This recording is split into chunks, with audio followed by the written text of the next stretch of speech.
If you think your mother-in-law is difficult, wait until you hear what mine made me do. Before we begin, hit that subscribe button and drop a comment telling me where you are watching from.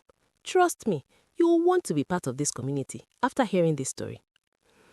The clay pot shattered against the compound wall, missing Chidima's head by mere inches.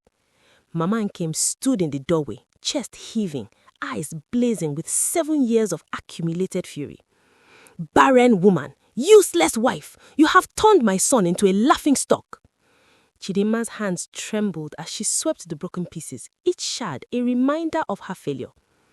7 harvests had come and gone since she married Nkem. 7 times she had watched other women's bellies swell, while hers remained flat as the harmattan dried earth.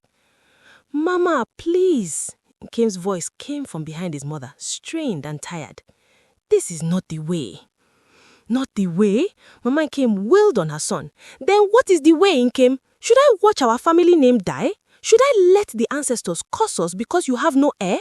She jabbed a finger toward Chidima. "The rains will come again in 3 months. If her belly is still empty, I will bring Adiaze from Umuoria village. At least that girl has hips that promise children." The words hit Chidima like physical blows. A second wife, the ultimate shame. She would become nothing more than a ghost in her own home, watching another woman birth the children that should have been hers.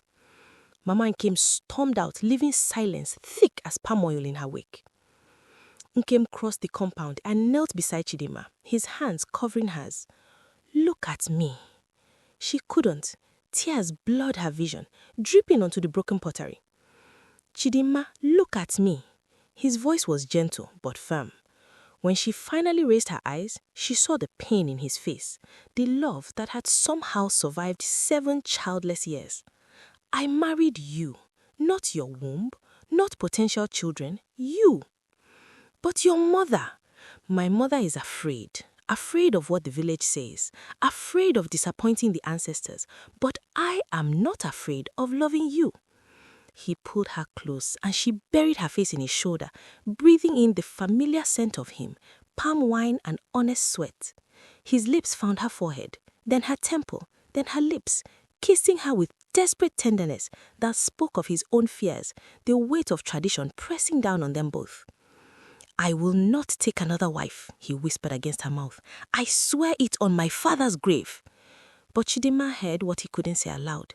He would not take another wife, but his mother would bring one anyway, and tradition would force him to accept her, unless something changed, unless Chidima gave him an heir.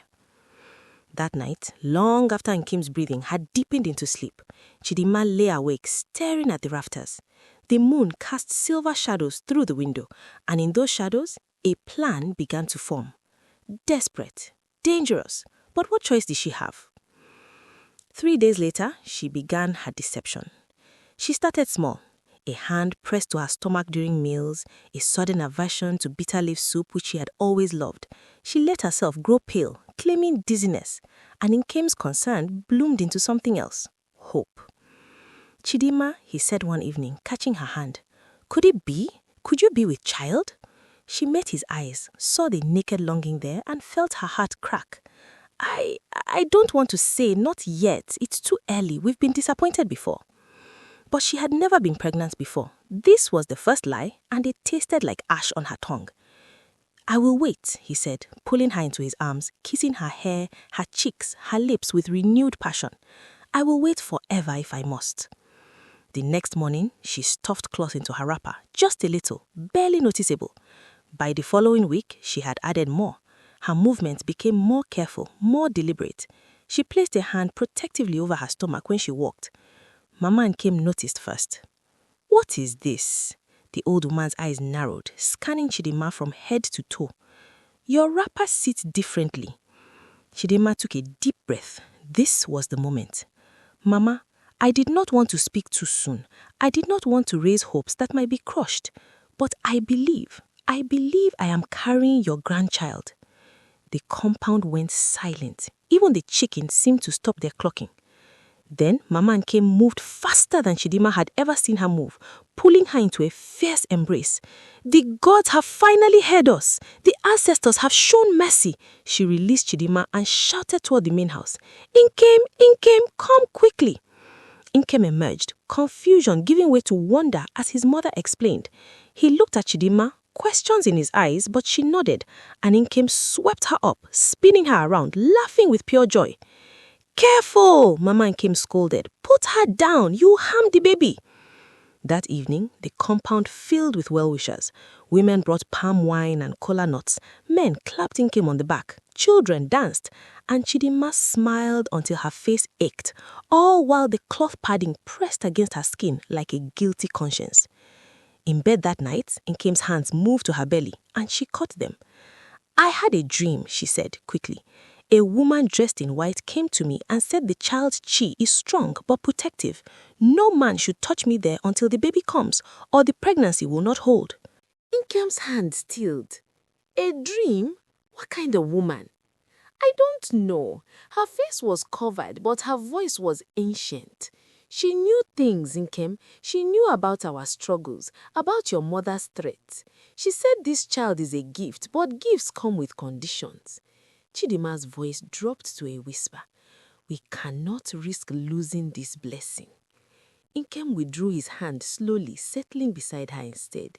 He kissed her shoulder, her neck. "Then I will not touch you there, but I can still hold you. I can still love you."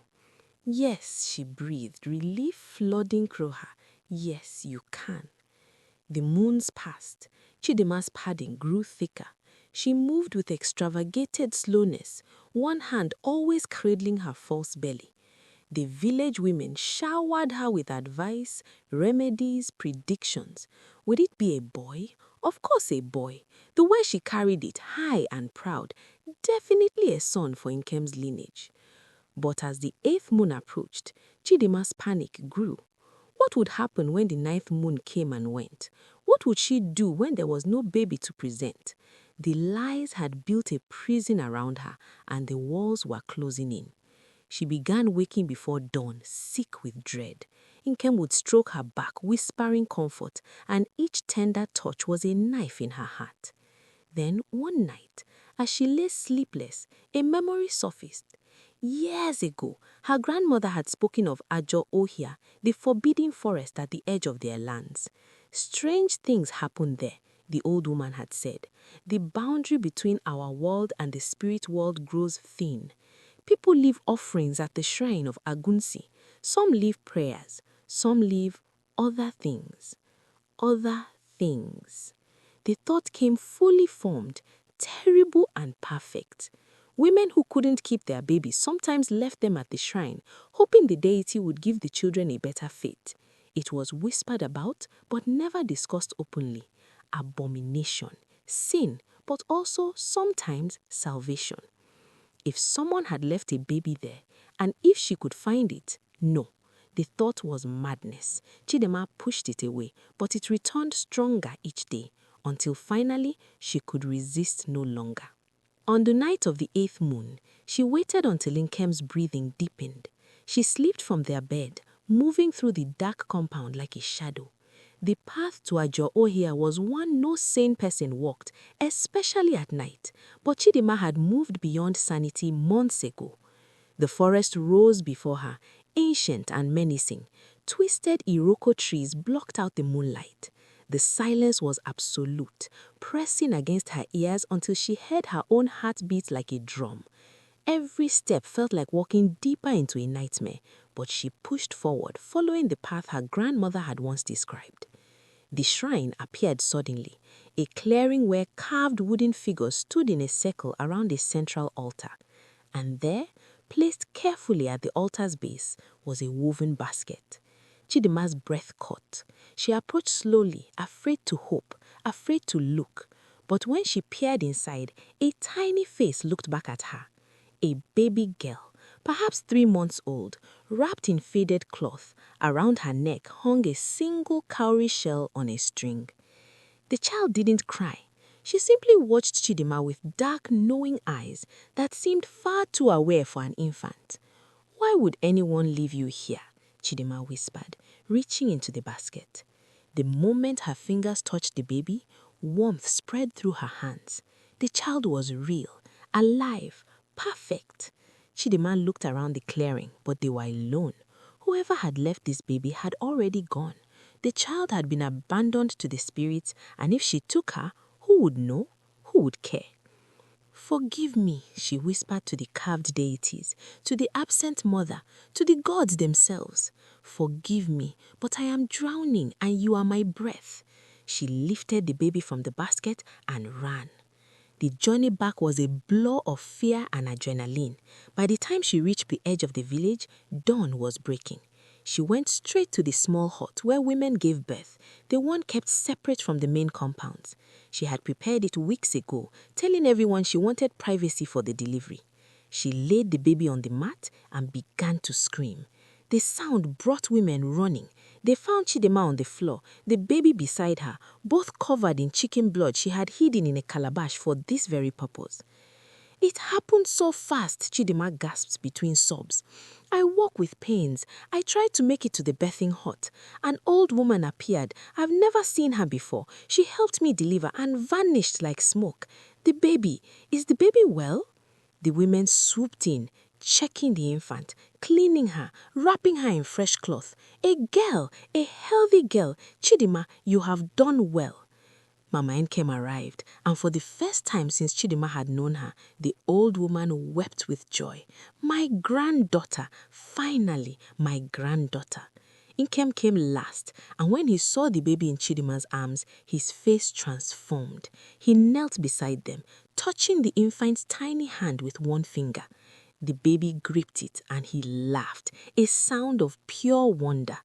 What will we call her? Nkem asked. Chidima looked down at the child who was not hers, who belonged to spirits and shrines and mysteries she didn't understand. Neca, she said softly, Mother is supreme. The naming ceremony 7 days later was the grandest the village had seen in years.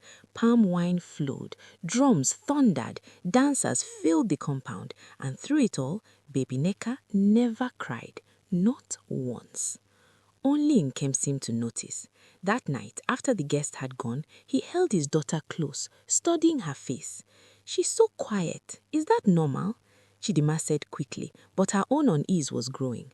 The baby watched them with those ancient eyes, never forcing, never demanding, too perfect, too still. 3 years passed, and Neca grew into a beautiful child with skin like polished mahogany and eyes that seemed to hold secrets. But the strangeness grew with her. She walked without disturbing the dust. Chidima first noticed it one Harmattan afternoon when Neca crossed the compound. Other children left footprints, kicked up red clouds with their running, but where Neca stepped, the earth remained smooth, untouched. Palm fruits began falling whenever Neca passed beneath the trees, dropping with soft thuds at her feet. Not rotten fruit, but perfectly ripe ones, as if the trees themselves were offering gifts. And at night, Chidima would wake to hear her daughter speaking in a language that predated words, a rhythm of sounds that made the air feel thick and heavy. When she crept to Neca's room, she would find her daughter sitting up, conversing with empty space, laughing with a sound like wind through hollow bones. "Who are you talking to?" Chidima asked one night, unable to bear it any longer. Neca turned those knowing eyes on her mother. "My brothers and sisters, Ne, they miss me. They ask when I'm coming home." Ice flooded Chidima's veins. "This is your home. I am your mother." "Yes, Ne, you are my mother here." The village began to notice. Mama Izine, the eldest woman in Amaze, pulled Chidima aside at the market. "That child of yours, where did you say she was born?" "In the birthing hut. You know this, Mama." Yes, but the woman who helped you, the old woman, no one has ever seen her before or since." Mama Izine's eyes were sharp. "That child of yours, Chidima, she is not like other children. She does not belong to the world of the living, not fully." "You are speaking nonsense," but Chidima's voice shook. Then the livestock began dying. First, Nkem's prize goat, found stiff in the morning with no mark on its body. Then chickens, a dozen in one night. The yam harvest failed, tubers rotting in the ground despite perfect growing conditions. Children developed fevers that no medicine could touch. The elders called for Dibia Okoye, the most powerful spiritualist in 3 villages. He arrived on a moonless night, carrying his divination bag, his body marked with sacred chalk. The entire village gathered in the square as he cast his kola nuts, poured libations, and entered a trance. When he emerged, his eyes found Chidima in the crowd. "You, step forward." Her legs barely carried her. Nkem moved to follow, but the Dibia held up a hand. Only the woman. Chidima stood before him, feeling the weight of every eye in the village. "This child you call Neca," the Dibia said, his voice echoing strangely. "Where did you truly find her?" I gave birth to her. Everyone knows this."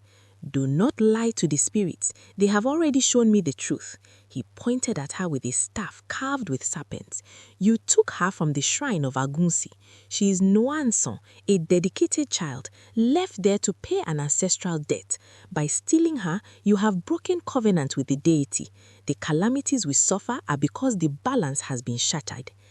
Gasps rippled through the crowd. Chidima felt her knees give way. No, she's my daughter. I love her.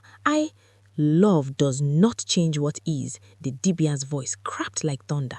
"The deity demands what is his. Return the child to the shrine before the cock crows 3 times tomorrow, or your husband will join the ancestors. The spirits have spoken." Chidima looked wildly at Nkem. He stood frozen, confusion and horror warring on his face. Then, as even they watched, he swayed and collapsed. "Nkem!" Chidima rushed to him, but his skin was already burning with fever. His eyes rolled back, and his breathing came in shallow gasps. They carried him to their home, but nothing helped.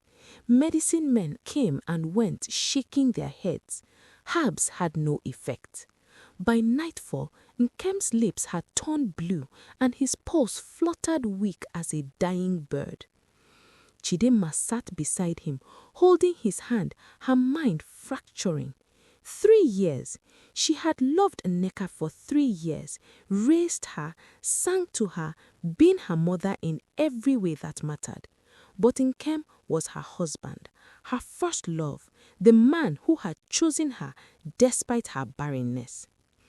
A small hand touched her shoulder. Chidima looked up to find Neca standing there, calm and otherworldly in the lamplight. "Ne, do not cry," the child said in that too adult voice. "I have always known I must return. The python calls me home." "You are 3 years old. You shouldn't know these things. You shouldn't." Chidima's voice broke. "I am much older than 3, Ne. I have lived many times in many forms." Neca climbed into her mother's lap, small arms encircling her neck. "But you gave me something new. You gave me love. I will carry that with me when I go back to the water and the darkness." Tears streamed down Chidima's face. "I don't want to lose you." "You already have." Neca held her mother's cheek. "You lost me the moment you took me from the shrine. But the love was real, Ne. That was always real." As midnight approached, Chidima carried Neca through Ajo-Ohia for the 2nd time. The child was light as air in her arms, growing lighter with each step. The trees didn't seem as frightening now. The path parted to let them pass, and the path glowed faintly silver. At the shrine, Chidima set Neca down. The child walked to the altar with steady steps, the cowrie shell around her neck gleaming. From the shadows, a massive python emerged, its scales catching moonlight like jewels. Neca reached out and touched its head without fear. "Goodbye, Ne," she said, and her form began to shimmer, becoming translucent. "Wait!" Chidima lunged forward, but her hands passed through mist. Neca dissolved completely, leaving only the cowrie shell on the ground and the python sliding back into darkness. Chidima collapsed, weeping until she had no tears left. When she finally returned home at dawn, she found Nkem sitting up in bed, fever gone, color returned to his face. "Chidinma, what happened? I dreamed strange things." She held him and he held her, and they didn't speak of it. The village returned to normal. Crops grew, livestock thrived, life continued. But it took 2 more years before Chidinma smiled again. 2 years before she could pass the edge of Ajo Hill without her heart breaking. And then, on an ordinary morning, she woke feeling different. Nkem noticed her hand on her stomach and went very still. "Chidinma, I think I'm truly with child this time." The pregnancy was real. Her belly swelled with actual knife, and when her time came, she birthed a healthy, squalling baby girl who cried lustily and kicked her feet and was gloriously, perfectly ordinary. They named her Chimamanda. My God will never fail. On the day of Chimamanda's naming ceremony, Chidinma slipped away to the edge of Ajohia. She placed a cowrie shell at the forest border, a twin to the one Neca had left behind. "Thank you," she whispered to the trees, to the shrine beyond, to the deity who showed mercy when he could have shown only justice. "Thank you for the child you borrowed to me. Thank you for the child you've given me to keep." The wind stirred the leaves, and for just a moment, Chidinma heard laughter, cold and clear and familiar, carried on the breeze. Some children are borrowed from the gods, others are gifts. Now she knew the difference. If this story moved you, don't forget to hit that like button and subscribe for more tales from African folklore. And in the comments below, tell me where you are watching from. Are stories like this told in your culture too? I'd love to hear from you. Until next time, remember that some debts can only be paid in truth, and some loves transcend even the spirit world.